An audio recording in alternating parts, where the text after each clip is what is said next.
Hello everyone and welcome back to my channel Law After College. Today is the 14th class on Constitution. अब Constitution की आपकी बस 4-5 classes और बची है और उसके बाद हमारा पूरा Constitution कंप्लीट हो जाएगा. आई होप आप भी मेरे साथ इसी पेस में चल रहे हैं और वीडियोस को कंप्लीट करते जा रहे हैं. आज की क्लास को स्टार्ट करते हैं आर्टिकल 63 से. कल की क्लास में हमने प्रेसिडेंट के बारे में समझा था और आज वाइस प्रेसिडेंट को स्टार्ट करेंगे और जितने भी आपके यूनियन एग्जीक्यूटिव के जितने भी इंपॉर्टेंट आर्टिकल्स हैं वो आज की क्लास में डन हो जाएंगे. कल हम यूनियन लेजिस्लेचर स्टार्ट करेंगे और उसके बाद 4-5 क्लासेस में आपका जितना भी इंपॉर्टेंट पोर्शन है मेरी तरफ से क्लैट के लिए आपके एग्जाम के लिए वो कंप्लीट हो जाएगा. ओके, तो लेट्स स्टार्ट. आर्टिकल 63 प्रेसिडेंट का आर्टिकल था आर्टिकल 52 और वाइस प्रेसिडेंट का आर्टिकल है आर्टिकल 63. तो आर्टिकल 63 हमें ये कहता है कि there shall be a vice president of India. The vice president, और ये जो वाइस प्रेसिडेंट है आर्टिकल 64 में क्या दिया है, ये vice president ex officio chairman रहेंगे. किसके? राज्यसभा के, काउंसिल ऑफ स्टेट्स के. ये आप याद रखेंगे. उसके बाद आ जाइए कि वाइस प्रेसिडेंट का इलेक्शन कैसे होगा. तो इलेक्शन होगा, एक इलेक्टोरल कॉलेज बनेगा. आई होप आपको याद होगा कि पिछली वीडियो में जब हमने प्रेसिडेंट के इलेक्टोरल कॉलेज की बात की थी तो वहाँ पे सिर्फ और सिर्फ elected members of both the houses और elected members of legislative assembly ही इलेक्टोरल कॉलेज को कंप्राइज करते हैं. वाइस प्रेसिडेंट की सिचुएशन में जो इलेक्टोरल कॉलेज बनेगा उसके अंदर जितने भी मेंबर्स हैं ऑफ इलेक्टोरल कॉलेज जो कि बोथ हाउसेज ऑफ पार्लियामेंट के आ जाते हैं, या तो वो राज्यसभा हो जाए या फिर वो लोकसभा हो जाए, ऐसे सब मेंबर्स, देखिए यहाँ पे लिखा है members of N electoral college consisting of the members of both houses of. तो हमने ये देख लिया कि वाइस प्रेसिडेंट का जब इलेक्शन होगा तो इलेक्टोरल कॉलेज किस चीज़ का कंप्राइज करेगा, वो करेगा members of both Rajya Sabha and Lok Sabha. ये लोग मिलके इलेक्ट करेंगे वाइस प्रेसिडेंट को. जो इलेक्शन है वो उसी मैनर से होगा जैसे कि हमारा प्रेसिडेंट का हुआ था, यानी कि प्रोपोर्शनल रिप्रेजेंटेशन होगा और सिंगल ट्रांसफरेबल वोट होगा और सीक्रेट बैलेट के साथ होगा. अगर आपने मेरी प्रीवियस वीडियो नहीं देखी है तो वो देख लीजिए, वहाँ पे मैंने इन तीनों टर्म्स को एक्सप्लेन किया है कि ये तीनों टर्म्स क्या मीन करते हैं. उसके बाद आ जाइए eligibility of vice president. 3 eligibility criteria दिए हैं. सबसे पहली चीज़ वही सिटीजन ऑफ इंडिया. सेकंड है 35 ईयर्स एज होनी चाहिए. इनसे नीचे के जितने भी लोग हैं वो कंटेस्ट नहीं कर सकते for the election of vice president. And the third thing is that he should be qualified for the election as a member of Rajya Sabha. President के मामले में जब हमने देखा था तो president should have been qualified as a member of Lok Sabha, but here in the case of vice president he should be qualified for election as a member of Rajya Sabha, यानी कि काउंसिल ऑफ स्टेट्स. चलिए इसके बाद आ जाइए आर्टिकल 67 पे. तो वही vice president का जो टर्म है वो वही सेम रहेगा 5 ईयर्स. और जब भी वाइस प्रेसिडेंट को अगर रिज़ाइन करना है तो वो रिज़ाइन कैसे करेंगे, इन राइटिंग वो अपना रेजिग्नेशन किसे देंगे, प्रेसिडेंट को देंगे और फिर वो अपने ऑफिस से रिज़ाइन कर सकते हैं. तो ये इतना ही आपके लिए इंपॉर्टेंट था वाइस प्रेसिडेंट का जानने के लिए. इसके बाद आ जाइए आप काउंसिल ऑफ मिनिस्टर्स पे. अच्छा चलिए उससे पहले हम एक ये जुडिशियल पावर है प्रेसिडेंट की वो देख लेते हैं. जुडिशियल पावर प्रेसिडेंट की ये है कि प्रेसिडेंट की वैसी पावर है कि वो कोई भी सेंटेंस को या कोई भी पनिशमेंट को, है ना, कोई भी सेंटेंस किसी पर्सन को दिया गया है, कोई भी पनिशमेंट दी गई है किसी पर्सन को, और ये जो सेंटेंस है ये पनिशमेंट है, ये 3 कैटेगरीज का दिया गया है. सबसे पहली कैटेगरी है कि in all cases where the punishment or sentence is by a court martial. Court martial ने ऐसी पनिशमेंट या सेंटेंस को दिया है किसी पर्सन को. उसके बाद नेक्स्ट इज कि ये जो भी पनिशमेंट है, जो भी सेंटेंस है वो अगेंस्ट एनी लॉ है जो कि मैटर रिलेट करता है executive power of the union से. और थर्ड चीज़ है कि जब सेंटेंस जो दिया जा रहा है वो डेथ सेंटेंस है. ठीक है, ये 3 कैटेगरी समझ गए. अब इन 3 कैटेगरीज में प्रेसिडेंट क्या कर सकता है, वो या तो इन सेंटेंसेस या पनिशमेंट्स को पार्डन कर सकता है, रिप्राइव कर सकता है, रिस्पाइट कर सकता है, या फिर रेमिशन कर सकता है, और कम्यूट कर सकता है, सस्पेंड और रेमिट, ये सब चीज़ें दी है. तो एक एक करके देख लेते हैं इन टर्म्स का मतलब क्या है. सबसे पहली चीज़ है पार्डन.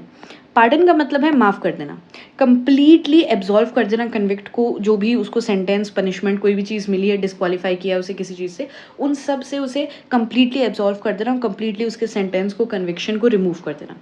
उसके बाद आ जाइए रिप्राइव पे.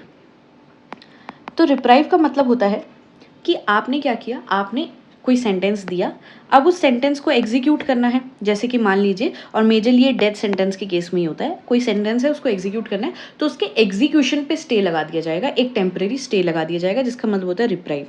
उसके बाद रिस्पाइट, रेमिशन, रेमिट, इन सब का मतलब होता है कि जो भी आपको पनिशमेंट, जो भी आपको सेंटेंस दिया है उसको थोड़ा सा घटा दिया जाएगा, उसको एक लेवल कम कर दिया जाएगा, ठीक है। उसके बाद कम्यूट का मतलब होता है जैसे आपको कोई फॉर्म ऑफ पनिशमेंट दी है उसका थोड़ा सा लेसर फॉर्म का वर्जन आपको दे देंगे, और या फिर बेसिकली थोड़ा सा चेंज कर देंगे, सब्सटीट्यूट कर देंगे एक फॉर्म ऑफ पनिशमेंट को टू सम लाइटर फॉर्म। जैसे कि अगर आपको डेथ सेंटेंस दिया है तो वो आपको रिग्रेस इम्प्रिजमेंट दे देंगे, और मान लो जैसे कि पहले कोई पनिशमेंट दी थी जो कि जैसे मान लो रिग्रेस इम्प्रिजमेंट की पनिशमेंट दी थी तो उसे घटा करके क्या कर देंगे, सिंपल इम्प्रिजमेंट कर देंगे, ठीक है।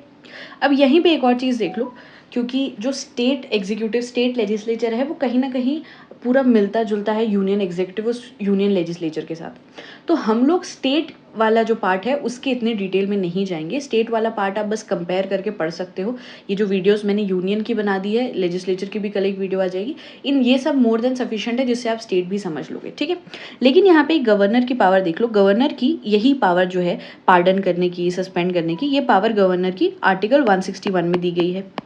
जो गवर्नर होते हैं स्टेट के उनके पास भी यही सेम पावर है, लेकिन वो दो चीज़ों में, दो कैटेगरीज में डिफरेंट है।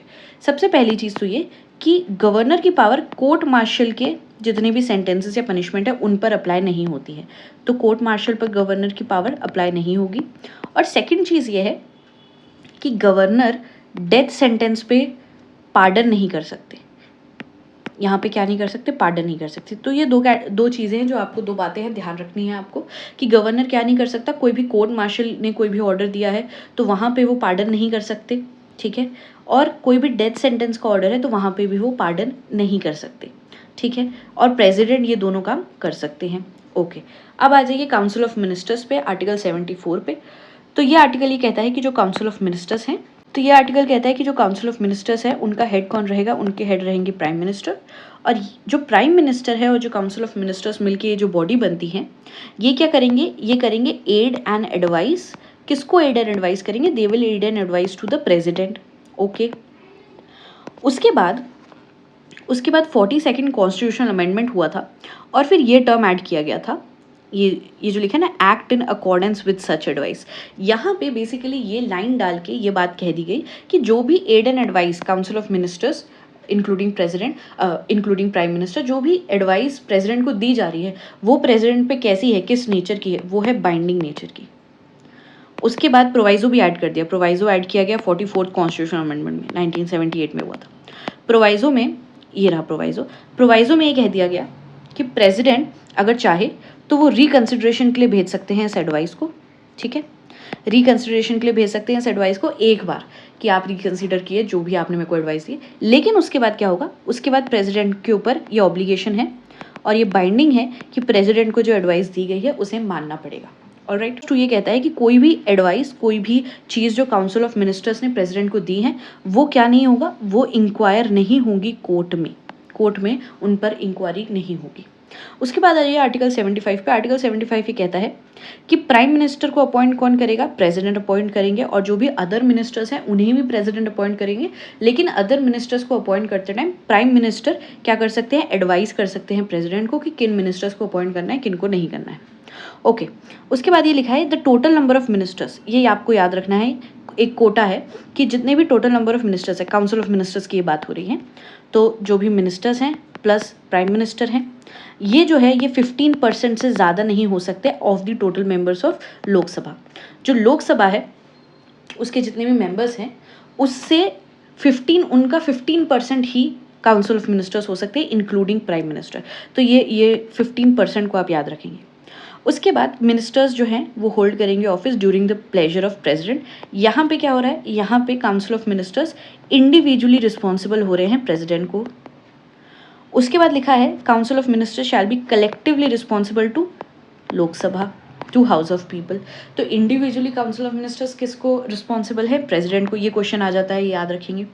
उसके बाद कलेक्टिवली काउंसिल ऑफ मिनिस्टर्स किसको रिस्पॉन्सिबल है, हाउस ऑफ पीपल को, ओके। उसके बाद ये लिखा है कि अगर कोई ऐसा पर्सन है जो कि किसी भी हाउस का मेंबर नहीं है, अगर कोई ऐसा मिनिस्टर है जो कि किसी भी हाउस का मेंबर नहीं है, तो भी वो क्या कर सकता है, वो काउंसिल ऑफ मिनिस्टर्स में आ सकता है, लेकिन उसके पास ये ऑब्लिगेशन आ जाएगी कि विद इन 6 मंथ्स के अंदर अंदर उसे किसी हाउस का मेंबर बनना पड़ेगा। ओके, आर्टिकल 76 बात करता है अटॉर्नी जनरल ऑफ इंडिया की। अटॉर्नी जनरल को भी प्रेसिडेंट ही अपॉइंट करते हैं और अटॉर्नी जनरल की एक ही क्वालिफिकेशन है, एक ही एलिजिबिलिटी है, वो ये है कि he should be qualified to be a जज ऑफ सुप्रीम कोर्ट। यहाँ पे लिखा है president shall appoint a person who is qualified to be appointed a जज ऑफ सुप्रीम कोर्ट। तो ऐसे पर्सन को प्रेसिडेंट अपॉइंट कर सकते हैं as the attorney general of India. इनकी ड्यूटीज़ क्या हैं, जो भी कोई भी लीगल मैटर है, कोई भी ऐसा लीगल मैटर है जिस पे गवर्नमेंट चाहती है, गवर्नमेंट ऑफ इंडिया चाहती है कि हमें एडवाइस किया जाए, उन मैटर्स पे अटॉर्नी जनरल की ड्यूटी है कि वो गवर्नमेंट ऑफ इंडिया को क्या करेंगे, एडवाइस करेंगे। और कोई भी चीज़ जो प्रेसिडेंट उन्हें रेफ़र कर रहा है, प्रेसिडेंट भी उनसे एडवाइस ले सकता है किसी भी लीगल मैटर पे। उसके बाद अटॉर्नी जनरल के लिए 2 बातें आप ध्यान रखेंगे कि सबसे पहली कि ये भी इंडिविजुअली रिस्पॉन्सिबल है प्रेसिडेंट को, यानी कि इनका भी जो भी ऑफिस है, जो ड्यूरेशन के लिए ऑफिस होल्ड करेंगे, that will be during the pleasure of the president. And attorney general is given a special right, that is the right to audience. He is given a right to audience in all courts in the territory of India. Okay, so that is one right that you have to remember, that which is one category or which is one office that is provided right to audience in courts, in all the courts in India. So that is Attorney General of India. Okay, Article 77 बात करता है कि ये देखो, ये आ गया executive function of president. अभी हमने देखा था आर्टिकल 72 में जुडिशियल फंक्शन ऑफ प्रेसिडेंट, ये आ गया एग्जीक्यूटिव फंक्शन। इसमें क्या कहा कि कोई भी एग्जीक्यूटिव एक्शन जो कि गवर्नमेंट ऑफ इंडिया लेगी, वो किसके नाम में लिया जाएगा, वो लिया जाएगा प्रेसिडेंट के नाम में। ठीक है, कोई भी एग्जीक्यूटिव एक्शन जो गवर्नमेंट ऑफ इंडिया लेगी वो लिया जाएगा प्रेसिडेंट के नाम में। तो ये हो गया आपका यूनियन एग्जीक्यूटिव। जितने भी इंपॉर्टेंट आर्टिकल्स हैं हमने रफली देख लिए। मैंने पहले भी कहा था कि यूनियन एग्जीक्यूटिव और जो भी पार्ट अभी हम करेंगे, ये ऐसा पार्ट है, सिर्फ और सिर्फ आपको अपनी बेरेक्ट से करना है। इसमें कोई भी एडिशनल जानकारी आपको लेने की ज़रूरत नहीं है। आपके एग्जाम के लिए बेरेक्ट से आपको ये पार्ट डन करना है। कोई भी ऐसा रीसेंट का केस लॉस 2024 में जो आता है, जो कि इनमें से किसी भी पार्ट पे बहुत ज़्यादा इंपॉर्टेंट बात करता है, वहाँ पे हमें डिटेल में जाना है, अदरवाइज़ हमें यहाँ पे डिटेल में जाने की ज़रूरत नहीं है। चलिए, इसी के साथ अगर आपको मेरा स्टडी मटेरियल अवेल करना है, जिसके अंदर आपको 2 चीज़ें मिलेगी। सबसे पहली चीज़, आपको लैंडमार्क केसेस मिलेंगे जो कि 1950 से लेकर के 2023 तक रहेंगे। और जब भी क्लैट आपको कहता है कि आपको रीसेंट केस लॉस भी करने हैं, आप जाएंगे अगर क्लैट की वेबसाइट पे, आप सिलेबस को समझेंगे कि आपको क्या क्या पढ़ना है, तो वहाँ पे लिखा है आपको रीसेंट डेवलपमेंट्स कवर करने हैं। तो रीसेंट डेवलपमेंट्स का मतलब है जो अभी के 3-4 साल पुराने जितने भी जजमेंट्स हैं वो आपको पता होने चाहिए।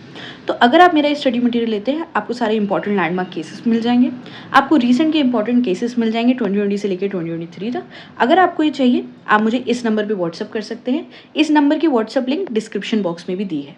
इसी के साथ आज की वीडियो को यहीं ख़त्म करते हैं। Take care and